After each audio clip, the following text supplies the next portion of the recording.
এই ভিডিওতে আমি তুলে ধরবো আমার বিগিনিয়ার থেকে অ্যাডভান্স পর্যন্ত ইংরেজি দক্ষতা অর্জন করার জন্য আমি কি কি শিখেছি এবং কি কি ফলো করেছি। আশা করি এই ভিডিওর ইনস্ট্রাকশনসগুলো ফলো করে আপনি আপনার ইংরেজি দক্ষতা ন্যাচারালি বৃদ্ধি করতে পারবেন এবং এমন একটা স্টেজে যেতে পারবেন যাতে কোনো ইউনিভার্সিটির যে ইংলিশ প্রফিসিয়েন্সির রিকোয়ারমেন্ট আছে আইএলস টোয়েফেল ওইসবের এক্সামে আপনি ধাক্কা খাবেন না এবং খুব স্পেশাল প্রিপারেশন ছাড়া ওইসব এক্সামগুলোতে ভালো করতে পারবেন। 2016 সালে আমি হার্ভার্ড এবং বিভিন্ন আইভি লিগ ইউনিভার্সিটিজে আন্ডারগ্রেডের জন্য অ্যাপ্লাই করি। তখন তাদের একটা ইংলিশ প্রফিসিয়েন্সি রিকোয়ারমেন্ট বা ইংরেজি দক্ষতার এক্সামের রিকোয়ারমেন্ট কম্পালসারি ছিল। তার মানে হচ্ছে তাদের ইউনিভার্সিটিতে পড়ার জন্য আমার ইংরেজি দক্ষতার প্রমাণ দিতে হবে এবং এই প্রমাণটা সাধারণত আইএলসে 7.5-এর উপর স্কোর পেলে বা টোয়েফেলে 120-এ 100-র উপর স্কোর পেলে তারা ওটাকে প্রমাণ হিসাবে নিত। 2022 সালে এসে এরকম অনেক Ivy League university English proficiency রিকোয়ারমেন্টটাকে অপশনাল করে দিয়েছে, কারণ এসব পরীক্ষা দিতে টাকা লাগে এবং তারা এই অ্যাপ্লিকেশন প্রসেসে যত টাকা কম লাগে ওটা এনশিওর করার চেষ্টা করছে। কিন্তু তখন যখন রিকোয়ারমেন্টটা কম্পালসারি ছিল তখনও আমার জন্য এই ইংলিশ প্রফিসিয়েন্সির রিকোয়ারমেন্টটা তারা ওয়েভ করে দিয়েছিল বা বাতিল করে দিয়েছিল। তার কারণ হলো আমি তাদেরকে 3টা ইংরেজি দক্ষতার প্রমাণ দিয়েছিলাম, যার ফলে তারা বুঝতে পেরেছিল যে আইএলসের 7.5 বা টোয়েফেলে 100-র উপর পাওয়ার জন্য যে ইংরেজি দক্ষতা লাগে ওইটা তাদের মাপে আমার কাছে আছে। প্রথম প্রমাণ হচ্ছে স্যাট যে পরীক্ষাটা আছে ওখানে 1600 নম্বরে 800 ইংলিশ 800 ম্যাথ। এই 800 ইংলিশের মধ্যে 400 ক্রিটিক্যাল রিডিং আছে। অনেক ইউনিভার্সিটি বলতো যে যদি 400-তে 350-এর উপর আপনি পান ক্রিটিক্যাল রিডিংয়ে তারা আপনার ইংরেজি দক্ষতার এক্সামটা ওয়েভ করে দিবে। আমার স্কোর ছিল 390, যেটা ওয়ার্ল্ডের টপ 1%-এর মধ্যে পড়ে ক্রিটিক্যাল রিডিং, এবং এই জন্য তারা আমার ইংলিশ রিকোয়ারমেন্টটা বাদ দিতে রাজি হয়েছিল। তার উপর আমি ন্যাশনাল কারিকুলামের ইংলিশ ভার্সনে পড়াশোনা করেছিলাম, যেটা একটা প্রমাণ যে লাস্ট 4 বছর আমি ইংরেজিতে একাডেমিক পড়াশোনা কমপ্লিট করেছি। এবং থার্ড ফ্যাক্টরটা হচ্ছে তারা আমার ইন্টারভিউ নিয়েছিল, যেখানে তারা বুঝতে পেরেছে যে ভার্বাল যে ইংলিশ স্কিলস বা ওরাল কমিউনিকেশন ওইটা আমার আছে। সো এই 3টা ফ্যাক্টর মিলেই ইভেনচুয়ালি তাদের যে ডিসিশন যে আমার ইংলিশ প্রফিসিয়েন্সি এক্সাম দরকার হবে না এটা তারা এস্টাবলিশ করে এবং আমার টোয়েফেল বা আইএলস কিছু দেওয়া লাগেনি। এই ভিডিওতে আমার জার্নিকে আমি 3 স্টেজে ভাগ করেছি, বিগিনিয়ার, ইন্টারমিডিয়েট এবং অ্যাডভান্স। প্রত্যেকটা স্টেজে 2টা ক্যাটাগরি আছে। এক হচ্ছে আমি কিভাবে ওই স্টেজের নলেজটা আর্ন করেছি, 2 হচ্ছে আমি কিভাবে প্র্যাকটিস করেছি বা ওই নলেজের এক্সপোজার পেয়েছি। প্রত্যেকটা ক্যাটাগরিতে আমি বেশিরভাগ ফ্রি এবং কয়েকটা পেইড রিসোর্সের কথা বলবো। ওইগুলো আমার এই ভিডিওর যে ইউটিউব ভার্সন আছে ওখানে ভিডিও ডিসক্রিপশন আছে, ওই ভিডিও ডিসক্রিপশনে আমি সকল লিঙ্ক দিয়ে দিব। শুরু করা যাক বিগিনিয়ার স্টেজের ইংলিশ প্রফিসিয়েন্সি কিভাবে অর্জন করতে হয়। এই লেভেলে ইংলিশ প্রফিসিয়েন্সি পেলে আপনি সাধারণত আইএলসে খুব সহজে 6.5-এর মতো স্কোর তুলতে পারবেন। একটু প্র্যাকটিস, তার মানে হচ্ছে আইএলসের এক্সাম ফরম্যাটের সাথে পরিচিত হয়, এক্সামে কী কী কোয়েশ্চেন আসছে ওগুলোর সাথে পরিচিত হয়, কয়েকটা প্র্যাকটিস এক্সাম দিয়ে আপনি ইজিলি 7-এর কাছাকাছি চলে যেতে পারবেন। সো বেসিক নলেজের আন্ডারে প্রথমে পড়ে বেসিক অ্যালফাবেট এবং বেসিক ওয়ার্ড, যেটা সাধারণত স্কুল কলেজে শেখা হয়। ইংলিশ অ্যালফাবেট কি, ইংলিশের বেসিক ওয়ার্ডগুলো কি, তার অর্থগুলো কি, ওগুলো ইউজুয়ালি স্কুল কলেজে শেখানো হয়। সো ধরে নিলাম ওইটা আপনার আছে। বেসিক গ্রামারে দক্ষতা অর্জন করার জন্য কয়েকটা টপিকে দক্ষতা লাগে, subject, verb, agreement, tense, parts of speech, এরকম হাতে গোনা কয়েকটা টপিক। কি কি টপিক লাগে এটার লিঙ্ক আমি ডিসক্রিপশনে একটা আর্টিকেলে দিয়ে দিচ্ছি। সাধারণত এইসব টপিকগুলো স্কুল কলেজে শেখানো হয়। যদি স্কুল কলেজে না শেখানো হয় এগুলো ইউটিউব থেকে খুব সহজে শেখা যায়। আমি ইউজুয়ালি ইউটিউবে কনফিউশনগুলো ক্লিয়ার করে নিতাম। ইউটিউবের সার্চ বারে গিয়ে লিখবেন বেসিক গ্রামার ইংলিশ লেসন্স, ওখানে যেসব প্লেলিস্ট আসবে, যেসব ভিডিও আসবে, ওখানে সাধারণত টপ যে ভিডিওগুলো অনেক মিলিয়ন ভিউ আছে বা অনেক লাইক আছে ওখানে এইসব টপিকগুলো কভার করে থাকে। এরকম কয়েকটা দেখলে আইডিয়া হয়ে যাবে যে সাবজেক্ট, ভার্ব, অ্যাগ্রিমেন্ট, টেন্স এবং পার্টস অফ স্পিচের বেসিক কনসেপ্টগুলো কী। এই গেল বেসিক নলেজ। এখন বেসিক এক্সপোজার বা প্র্যাকটিস কিভাবে হবে। প্র্যাকটিস বা এক্সপোজারের সময় মাথায় রাখতে হবে যে আপনি এমন সব জিনিস যেগুলো আপনি এনজয় করেন ওগুলো যাতে আপনি ইংরেজিতে কনজিউম করেন। জোর করে কোনো ইংরেজিতে কিছু কনজিউম করার দরকার নেই। শুরুতে একটু কষ্ট হবে, কিন্তু ইভেনচুয়ালি যেহেতু আপনি জিনিসটা এনজয় করেন ওটা প্র্যাকটিস করতে করতে দেখবেন ওই জিনিসটা কনজিউম করা সহজ হয়ে গেছে। আমি পার্সোনালি কী কী কনজিউম করতাম, এক হচ্ছে ইংরেজি গান, ব্যাকস্ট্রিট বয়েজ বা লিঙ্কিন পার্ক। যখন আমি বড় হচ্ছে তখন খুব পপুলার ছিল, ওদের গানগুলো শুনতাম। পরে আমি গুগলে গিয়ে তাদের লিরিক্সগুলো দেখতাম, লিরিক্সগুলো পড়তাম। এভাবে করে কিভাবে প্রোনাউন্সিয়েশন করা হয় একটা ওয়ার্ড এবং ওটা শুনতে কেমন লাগে একটা ভালো ইংলিশ স্পিকারের কাছ থেকে, ওইটা নিয়ে একটা আইডিয়া হতো। এবং যখন গানগুলো আমি নিজে গাওয়ার চেষ্টা করতাম ইভেনচুয়ালি আমার প্রোনাউন্সিয়েশন ভালো হয়ে যেত। 2 হচ্ছে ইজি ইংলিশ বই পড়া। আমি তখন পড়েছিলাম Adventures of Tom Sawyer and Huckleberry Finn, Harry পটারের প্রথম বইগুলো 1, 2, 3, কারণ ওগুলো বাচ্চাদের জন্য সাধারণত লেখা হয়েছিল। এবং কখনো ফিজিক্যাল কপিটা না পেলে ডিজিটাল কপিটা আমি ইউজুয়ালি গুগলে বইয়ের নাম এবং PDF লিখে সার্চ দিতাম, কয়েকটা লিঙ্ক চেক করার পরে ইভেনচুয়ালি ওটা পেয়ে যেতাম। বইগুলো পড়ার সময় সাথে একটা ডিকশনারি রাখতাম। শুরুর দিকে একটু কষ্ট হতো, কিন্তু সাধারণত কিছুক্ষণ পড়ার পরে ডিকশনারি 1-2 বার খোলার পরে ইভেনচুয়ালি পুরো প্রসেসটা কয়েক মাসের মধ্যে অনেক সহজ হয়, যার ফলে আমি ইজি বই শেষ করতে পারতাম। 3 নম্বর এক্সপোজার হচ্ছে কার্টুন দেখতাম ইংলিশে, যেমন পোকিমন বা বেইপ্লেড বা লুনি টুনস, এরকম অনেক কার্টুন হতো কার্টুন নেটওয়ার্কে, ওগুলো দেখতাম এবং তখন প্রোনাউন্সিয়েশন নিয়ে একটা আইডিয়া হতো এবং ইংরেজিতে কিভাবে কথা বলতে হয় ওইটা নিয়ে আইডিয়া হতো। 4 নম্বর, এটা যারা ইংলিশ ভার্সন বা ইংলিশ মিডিয়ামে পড়ে তাদের জন্য একটু বেশি প্রযোজ্য। সাধারণত আমাদেরকে পড়াশোনার হোমওয়ার্ক এবং এক্সাম ইংরেজিতে দিতে হতো এবং ক্লাসে অনেক সময় ইংরেজিতে কোয়েশ্চেন করা হতো।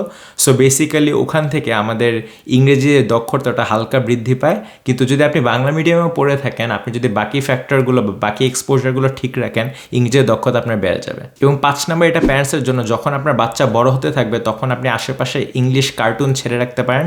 একটা বাচ্চা যখন বড় হয় আশেপাশে ইংলিশ ল্যাঙ্গুয়েজ শিখলে তার ব্রেন এটা রেজিস্টার করে যে এটা একটা ভাষা, এটা আমার শিখতে হবে। তার ফলে তার ইংরেজি ল্যাঙ্গুয়েজ অ্যাকুইজিশন ক্যাপাসিটিও বেড়ে যায়। সে একেবারে বাচ্চাকাল থেকে, যখন বাচ্চার বয়স 1 মাস, তখন থেকেও আশপাশে যদি ইংলিশে কথা বলা সম্ভব হয় বা ইংলিশ চ্যানেল কার্টুন ছেড়ে রাখা সম্ভব হয়, এটা করে রাখতে পারেন। পরবর্তী সময় তার ইংলিশ শিখতে সহজ হবে। ইংলিশ শেখার জন্য প্র্যাকটিস এবং প্র্যাকটিক্যাল সিনিয়রতে এক্সপোজার খুবই ইম্পর্টেন্ট। এবং যেহেতু এই বিষয়ে কথা বলছি, আজকের স্পন্সরকে থ্যাংক ইউ দিতেই হয়। আজকের স্পন্সর হচ্ছে ইংলিশ বলি। তারা একটা ইংলিশ লার্নিং কোচিং সেন্টার, যারা বিভিন্ন প্র্যাকটিক্যাল সিনারিওতে ইংলিশ প্র্যাকটিস করানোর মাধ্যমে ছাত্রদেরকে ইংরেজি শেখার সিস্টেম গঠন করেছে। তাদের ইংরেজি শেখানোর সিস্টেম ভালো লেগেছিল দেখে তাদেরকে আগে আমি একটা ভিডিওতে এমনিতেই ফিচার করেছিলাম, কিন্তু এই ভিডিওতে তারা আমাদেরকে স্পন্সর করছে। তারা একটা প্র্যাকটিক্যাল সিস্টেমে ছাত্রদেরকে ইংলিশ শেখায়, যেখানে তারা চা নাস্তা খাওয়ার মাধ্যমে, বক্তৃতা দেওয়ার মাধ্যমে, মুভি দেখে, কার্টুন দেখে ইংরেজি শিখতে পারে। তারও পাশাপাশি ইংরেজি ফান্ডামেন্টাল নিয়মগুলো শেখানোর জন্য তারা লেকচারও দেয় এবং বাসার জন্য রুটিন দিয়ে দেয়, যেখানে কার্টুন এবং মুভির রুটিন থেকে যেগুলো দেখে আপনি সহজে ইংলিশ ভালোভাবে শিখতে পারবেন। ইংলিশ বলির কোর্সটার দাম 5,000 টাকা, কিন্তু আমার ভিউয়ার্সদের জন্য একটা ডিসকাউন্ট আছে। ইউজ দ্য কোড SIAM20, যেটার মাধ্যমে আপনি 20% বা 1,000 টাকা ডিসকাউন্ট পাবেন। আপনি যদি চাকরির জন্য ইংরেজি শিখতে চান বা আইএলটিএস জন্য ইংরেজি শিখতে চান, তাদের কোর্সটা আপনি চেক আউট করে দেখতে পারেন। ফেরত যাওয়া যাক আসল ভিডিওতে। এখন কথা বলা যাক ইন্টারমিডিয়েট লেভেলের নলেজ আপনি কীভাবে পাবেন এবং প্র্যাকটিস আপনি কীভাবে করতে পারবেন। ইন্টারমিডিয়েট লেভেলের দক্ষতা থাকলে আপনি আইএলটিএস 7.0 প্র্যাকটিস ছাড়াও পেতে পারবেন এবং প্র্যাকটিস সহকারে হয়তোবা 8.5 মতো হাই স্কোর তুলতে পারবেন। আমার স্কুল জীবনে সাধারণত ক্লাস 8-9 পর্যন্ত আমার বিগিনার লেভেলের দক্ষতা ছিল। 8-এর পর 9 থেকে 12 এরকম টাইমে আমার ইন্টারমিডিয়েট লেভেল দক্ষতা হয়ে যায় এবং ইউনিভার্সিটিতে পড়তে পড়তে একটা অ্যাডভান্স লেভেলের দক্ষতা হয়ে গিয়েছিল। ইন্টারমিডিয়েট লেভেলে গ্রামারে ভালো করার জন্য আপনার জানা লাগবে প্যারালাল স্ট্রাকচার, তারপর হচ্ছে প্রেসিশন অ্যান্ড কনসিশন, তারপর হচ্ছে প্রোনাউন মডিফায়ার্স এবং অ্যাগ্রিমেন্টস।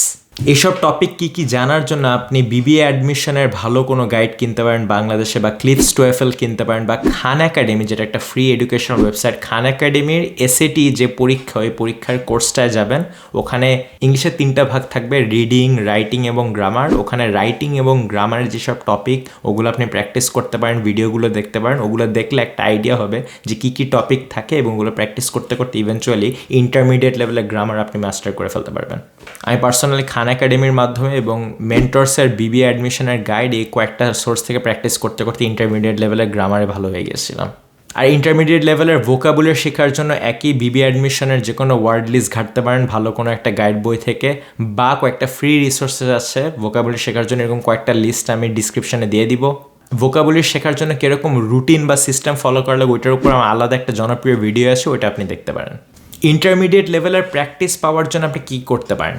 1, ইংলিশ ডিবেট কম্পিটিশন বা ইংলিশ পাবলিক স্পিকিং কম্পিটিশন, ওগুলো জয়েন করতে পারেন। ওখানে টিচারদের ফিডব্যাক পেয়ে, ওখানে ভালো পারফর্মিং ক্লাসমেটদের ফিডব্যাক পেয়ে এবং ওখানে প্র্যাকটিস করতে করতে ইভেনচুয়ালি আপনার ইংরেজি দক্ষতা বেড়ে যাবে।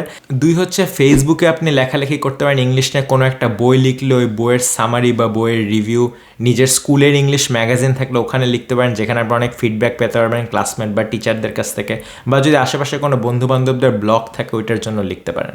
3 হচ্ছে অ্যানিমেটেড মুভিজ, যেমন ফ্রোজেন, ইনসাইড আউট, জুটোপিয়া, এরকম অনেক ভালো ভালো top Oscar winning animated movies আছে যেগুলো দেখতে পারেন। ওগুলো সাধারণত বাচ্চাদের জন্য এবং ইয়াং অ্যাডাল্টসদের জন্য বানানো হয়। দাস ওখানে ইংলিশ প্রোনাউন্সিয়েশনে অ্যাকসেন্ট অতটা থাকে না এবং অতটা কঠিন হয় না। সাবটাইটেল সহ এসব মুভি দেখতে দেখতে আপনার ইভেনচুয়ালি ইংলিশে দক্ষতা বেড়ে যাবে।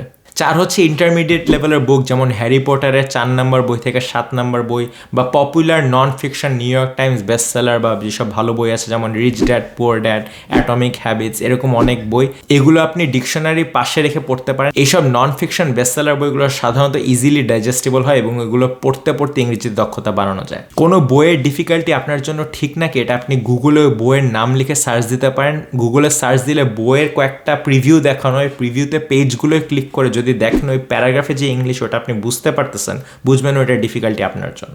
এবং 5 হচ্ছে আপনার পছন্দের বিষয়ে ইউটিউব ইংলিশ চ্যানেল ফলো করতে পারেন। যেমন আমি প্রোডাক্টিভিটির জন্য আলী আবদালকে ফলো করি, সায়েন্সের জন্য ভেরিটাসিয়াম, চেসের জন্য গথাম চেস, বা জাস্ট এন্টারটেনমেন্টের জন্য মিস্টার বিস্ট। ওদের ভিডিও দেখার সময় তারা যখন ইংরেজিতে কথা বলবে ওই ভিডিও দেখতে দেখতে এবং ইংরেজি কথা শুনতে শুনতে ওখানে দক্ষতা বেড়ে যাবে। এই গেল ইন্টারমিডিয়েট লেভেলের ইংলিশ। এখন কথা বলা যাক অ্যাডভান্স লেভেলের ইংলিশের উপর। অ্যাডভান্স লেভেলের ইংলিশ এমন একটা লেভেলের ইংলিশ যেটা আপনার এমনি হয়ে যাবে যখন আপনি এরকম বিভিন্ন ইংলিশ ওরিয়েন্টেড অপরচুনিটিসে নিজে এক্সপোজ হতে থাকবেন। আমি পার্সোনালি অ্যাডভান্স লেভেলের ইংলিশ নলেজ আর্ন করেছিলাম দুইভাবে। এক হচ্ছে যখন আমি হার্ভার্ড ইউনিভার্সিটিতে এসে অনেক হাই লেভেল অ্যাকাডেমিক আর্গুমেন্ট ইংরেজিতে লিখতে হতো এবং তখন প্রফেসরদের ফিডব্যাক পেতে পেতে অ্যাকাডেমিক আর্গুমেন্ট এবং রিটেন ইংলিশ আর্গুমেন্ট কীভাবে করতে হয় ওইটার সম্পর্কে একটা আইডিয়া হয়ে গেছে এবং 4 বছরের মাথায় আমার ইংলিশ একাডেমিক রাইটিং খুব ভালো হয়ে গিয়েছিল। এবং 2 হচ্ছে যখন আমি এসএটির জন্য প্রিপারেশন নিয়েছিলাম, অ্যাডভান্স লেভেলের রিডিং কম্প্রিহেনশন, মানে একটা প্যাসেজ পড়ে ওখান থেকে ডিডাকশন করে ওই প্যাসেজে কী শিখলাম ওই প্যাসেজের মূল সারমর্ম তুলে ধরে, এরকম অ্যাডভান্স লেভেলের রিডিং কম্প্রিহেনশন এসএটির প্র্যাকটিস, যেটা খান একাডেমির রিডিংয়ের জন্য একটা আলাদা সেকশন আছে, ওটা করতে করতে ভালো হয়ে গিয়েছিলো। এবং ইউনিভার্সিটিতে আসার পর যখন বিভিন্ন প্যাসেজ পড়ে ওইটা নিয়ে আলোচনা করতে হতো, প্রফেসরদের সাথে ডিবেট করতে হতো, কথা বলতে হতো, ইভেনচুয়ালি ওই রিডিং কম্প্রিহেনশনটা অ্যাডভান্স লেভেলের হয়ে যায়। কোনো ভাষাতে কমপ্লিটলি ফ্লুয়েন্ট হওয়ার জন্য অ্যাডভান্স লেভেলে এক্সপোজার বা প্র্যাকটিস করা প্রয়োজন হয়। আমার জন্য প্র্যাকটিসটা আমি কয়েকভাবে পেয়েছিলাম। এক হচ্ছে ইউএসএ বা নেটিভ কোনো ইংলিশ স্পিকিং কান্ট্রিতে আসলে থাকলে এখানে প্র্যাকটিস করতে করতে ইংরেজি শুনতে শুনতে আপনার ইংরেজি প্রফিসিয়েন্সি বেড়ে যাবে। 2 হচ্ছে কোনো একটা ইংলিশ স্পিকিং ফরেন ইউনিভার্সিটি পড়াশোনা করলে এখানে কোর্স ওয়ার্ক করতে করতে এবং এখানে একাডেমিক লাইফ লিড করতে করতে ইংরেজির দক্ষতা বেড়ে যাবে। 3 হচ্ছে কোনো ইংলিশ স্পিকিং কোনো কোম্পানিতে কাজ করে এখানে প্রফেশনাল ইন্টারাকশনের মাধ্যমে এবং দৈনন্দিন জীবনে ইংরেজি কথা বলতে করতেও এখানে ইংলিশ আপনার অ্যাডভান্স লেভেলে চলে যাবে। 4 হচ্ছে রেগুলার টিভি শো বা মুভি দেখা, এখানে অনেকে অ্যাকসেন্ট নিয়ে কথা বলে, যদি আপনি এগুলো সাবটাইটেল ছাড়া বুঝতে পারেন বা দেখার প্র্যাকটিস করেন ইভেনচুয়ালি আপনি ইংলিশে ভালো হয়ে যাবে, শুরুতে সাবটাইটেল হেল্প নিলেও প্রবলেম নেই। 5 হচ্ছে লেখালেখি, ভালো পত্রিকার জন্য যেমন ডেইলি স্টার বা পাবলিকেশন বা নিউজ পেপার, এদের জন্য আর্টিকেল লিখতে লিখতে আপনার ইংলিশের লেভেল বেড়ে যাবে, কারণ আপনি এডিটরদের কাছ থেকে ফিডব্যাক পাবেন, এরকম আরও আর্টিকেল নিজে পড়বেন লেখার জন্য, সব কিছু মিলে একটা অ্যাডভান্স লেভেলের প্রফিসিয়েন্সি পেয়ে যাবেন। অ্যাডভান্স লেভেলে ইংলিশ প্রফিসিয়েন্সি পেলে আইএলটিএসে 8 8.5 প্র্যাকটিস ছাড়াই অনেকে পেয়ে যায় এবং যদি আপনি প্র্যাকটিস করেন আপনি হয়তো বা 9ও তুলতে পারবেন। এই ছিল আমার পুরা English learning journey from beginner to advance. এখানে যা যা বলেছি, নলেজ পাওয়া, এক্সপোজার পাওয়া, প্র্যাকটিস করা, এগুলো বেশিরভাগই আমার পার্সোনাল লাইফ থেকে তুলে ধরা। আশা করি এগুলো আপনার কাজে লাগবে। বাংলাদেশে বড় হয়ে এবং এখানে পড়াশোনা করে ইন্টারমিডিয়েট লেভেলে ইংরেজি দক্ষতা সাধারণত 1-2 বছরের ডেডিকেটেড প্র্যাকটিস এবং এক্সপোজারের মধ্যে অর্জন করা সম্ভব এবং এটা হলেই বেশিরভাগ ইংরেজি দক্ষতার এক্সাম বা অ্যাপ্লিকেশন আপনি কখনো ধাক্কা খাবেন না। লাস্টে বলে দিতে হবে, এই ভিডিওতে আমি যেসব ইংরেজির দক্ষতার লেভেল তুলে ধরেছি এবং কোন দক্ষতায় কীরকম ধরনের স্কোর পাওয়া যায়, এগুলো পুরাপুরি আমার পার্সোনাল অপিনিয়ন, এটা কোনো ইউনিভার্সাল ট্রুথ না। আমি এগুলো আশেপাশে বন্ধু বান্ধব এবং নিজের এক্সপিরিয়েন্স থেকে দেখে যা শিখেছি তাই তুলে ধরেছি। আশা করি এটা মাথায় রেখে আপনি ভিডিওটা দেখেছেন।